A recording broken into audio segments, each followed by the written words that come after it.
군사정보 채널 대고구려제국, 앞으로 등장할 강대국 대한민국의 K3 전차는 한국군이 2030년대 배치를 목표로 개발 중인 차세대 전차로 지금으로서는 상상하기 어려운 엄청난 목표 성능을 가지고 있는 게 새롭게 확인되었습니다.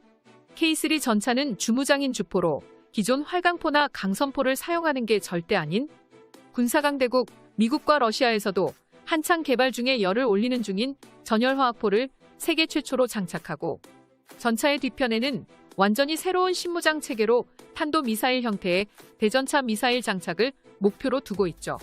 이것은 K3 전차의 엔진이 하이브리드 형태를 갖추게 되어 극단적인 엔진 소형화를 통해 기존의 엔진이 존재하던 전차 뒤편에 빈 공간이 생겼으므로 빈 공간을 채울 새로운 장비들을 구현하기 위해 탄생한 방식이며, K3 흑표의 미사일 운용 능력 강화를 위해서 전차 후방에 대전차 미사일 발사대를 탑재한다는 계획입니다.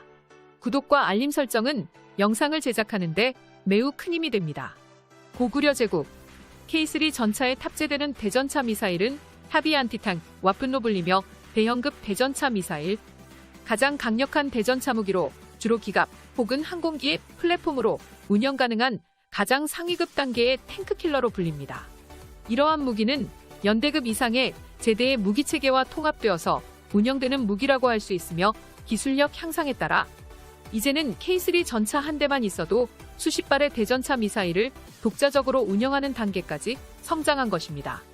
공대지 미사일과 혼용되기도 하며 유효 사정 거리는 최대 24km까지 사거리를 지니는 무기이기도 합니다. 대전차 미사일의 하드웨어는 4세대 발사 후 망각이라는 기술력을 적용해 조준기로 목표를 지정한 후 발사하는 순간 미사일이 사수의 추가 지령 없이 자체적으로 유도되어 사수는 발사 즉시 그 자리에서 이동이 가능한 방식입니다. 기본적으로는 패시브 호밍 방식, 특히 적외선 추적 미사일이 주를 이루지만 K3 전차에 탑재될 대전차 미사일은 적외신 추적 방식뿐만 아니라 적외선 영상 유도 방식의 비약적인 발전에 의해 다양한 여론이 존재하는 지상에서도 표적을 확실히 가려낼 수 있게 됨으로써 명중률을 극한으로 향상시켰습니다. 가장 중요한 것은 대량의 4세대 대전차 미사일이 K3 전차에 장착, 발사 직후 그 자리에서 즉시 이탈이 가능하므로 K3의 생존 능력이 크게 증가될 수 있고, 적군의 입장에선 막아내고 반격하기가 가장 난감한 방식으로 통합니다. 고구려 제국, 이러한 대전차 미사일과 지대공 미사일 등 각종 미사일을 전차 뒤편에 효율적으로 적재하고 적군을 타격하기 위해 차체 후방 미사일 발사대 VLS의 도입을 가속화하고 있으며, 이러한 무장체계를 강대국 한국이 세계 최초로 달성하는 것입니다. 또한 레드백 장갑차에 적용하듯이 운용 인원수가 획기적으로 줄어드는 무인 포탑을 포함해 KF-21 전투기와 KDDX 이지스 구축함에 장착되는 형식의 한국형 고출력 레이저포를 채택, 적군의 대전차 미사일을 공중에서 요격해 순식간에 지워버리는 레이저 방식의 하드킬 요격 체계를 K3 전차에 실현시킬 것입니다. 이후 군사위성의 도움을 통해 네트워크 체계와 연동하여 다수의 표적을 동시에 타격할 수 있는 다표적 기능, 상당한 수준의 인공지능을 탑재하는 것은 물론 탐지율을 극도로 낮추는 스텔스 형상 설계까지 적용할 계획인데요. 이처럼 K3 전차는 한존하는 최강의 전차들로 불리는 K2 흑표 전차와 미국의 에미레이 에이브람스 전차, 러시아의 T-14 아르마타 전차를 초격차 수준으로 따돌리는 성능을 새롭게 갱신하겠다는 자신 있는 목표를 국방부가 계획하고 있습니다. K3 전차의 주무장인 전열화학포는 레일건과 비슷한 속도로 강력한 포탄을 발사하면서 최대 유효 사거리를 대폭 늘릴 방침입니다. 많은 장점들을 가진 전열화학포를 탑재하고 이제까지 다른 나라 국가들의 전차들이 전혀 생각하지 못했던 5세대 전차의 전투체계 장비들을 대거 탑재할 계획이라고 국방부는 밝혔습니다. 고구려 제국, 어쩌면 훗날 압도적인 화력과 성능을 가진 세계 최강의 전차가 될지도 모를 K3 전차는 얼마나 강력한 위력을 가지고 있는지, K3 전차는 어떤 초월적인 성능을 발휘할 수 있을지 한번 살펴보겠습니다. K3에 사용할 전열화학포는 왜 최강의 화포로 불리는가? K3 전차의 주포로 쓰이게 될 전열화학포는 뇌관 및 잔약의 연소를 전기 에너지로 제어하는 하이브리드 방식의 신무장 체계로 불립니다.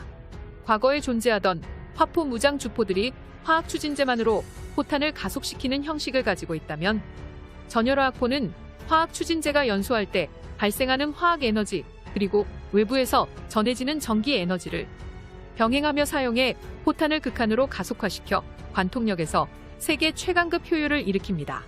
이러한 전열화학포는 이론적으로 가능한 최대치의 관통력을 가지게 되며 전차보다 크기가 훨씬 거대한 대형 구축함의 장갑도 손쉽게 관통해버리고 맙니다. 현대시대 날탄이라 불리는 날개 안정분리 철갑한 관통력이 더 이상 유의미한 성능 향상을 하지 못하고 정체된 이유 중 하나가 바로 장약의 폭발력을 더욱 높일 수 없기 때문이었지만, 전열화학포를 이용하면 전극에서 발생되는 전력에 의해 생성된 플라스마가 추진체인 장약을 완전히 100% 연소시킬 수 있어 포탄의 효율이 감소하는 것을 최대한 피하고 이론상으로나 가능한 강력한 관통력을 발휘할 수 있게 되는 것입니다. 이어서 K3 전차처럼 2030년 이후 전력화를 목표로 하는 차세대 전차들은 경량화와 무인화, 자동화에 중점을 두고 있습니다. K3 전차 설계의 첫 단계인 무게 중량은 최대 51톤급으로 기술 발전에 따라 방호장갑의 무게를 가볍게 하고, K2 흑표 전차 대비 차체의 경량화를 통해 하이브리드 엔진 추력을 대폭 상승시킬 것입니다. 그와 동시에 방어력은 현존하는 주력 전차보다 2배 이상이어야 한다는 조건을 요구받고 있으며, 차후 개량 시 추가 장갑과 플랫폼의 확장을 고려한다면 K2 전차 혹은 아르마타와 엇비슷한 50톤급 무게를 갖출 가능성이 높습니다. K3 전차의 설계도를 살펴본다면 마치 폴란드에서 개발 중인 스텔스 전차 형태를 많이 닮아 있는 것이 확인됩니다. 이러한 스텔스 형상의 전차는 적에게 발견될 가능성을 낮추기 위해 포탑 부분까지 스텔스 설계가 적용된 것이 눈에 띄는데, 이 같은 스텔스 설계는 먼 거리에서도 적이 레이더와 같은 탐지 수단을 이용해 K3 전차를 탐지하는 게 불가능하게 됩니다. 이렇듯 K2 흑표 전차 개발을 통해 발전시킨 기술력으로 전열화학포와 대전차 미사일까지 탑재하는 방식을 더불어 능동방어 체계와 반응장갑, 포탄 자동장전 시스템 개량을 포함해 인공지능 기반의 차량 운용 체계와 유무인 복합 운용 기술, 스텔스 기능까지 탑재한다면 2030년에는 한국산 K3 흑표 전차에 대항할 적수가 절대 없습니다. 고구려 제국 2030년 K3 흑표 전차가 최초로 배치된다면 대한민국의 7군단이 뿜어내는 순간 화력은 일본의 육상자위대 전부와 간도 지역을 불법 점령한 중국의 북부전구 기갑부대를 괴멸시킬 화력을 가지고 있으며, 유럽연합 전체의 기갑부대의 화력을 뛰어넘는 세계 최강의 기갑부대로 불리게 될 것입니다.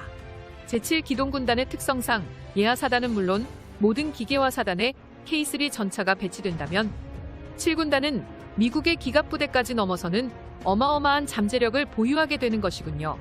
K3 전차의 개발은 즉 많은 것이 진행되지 않은 상태지만 최대 48톤급이라는 추측이 있는데, 기본적으로 차기 전차들의 경우 경량화를 요구받고 있다는 것을 생각해 봤을 때 어느 정도 사실이 될 것으로 보입니다. 강대국 한국의 영원한 자주국방과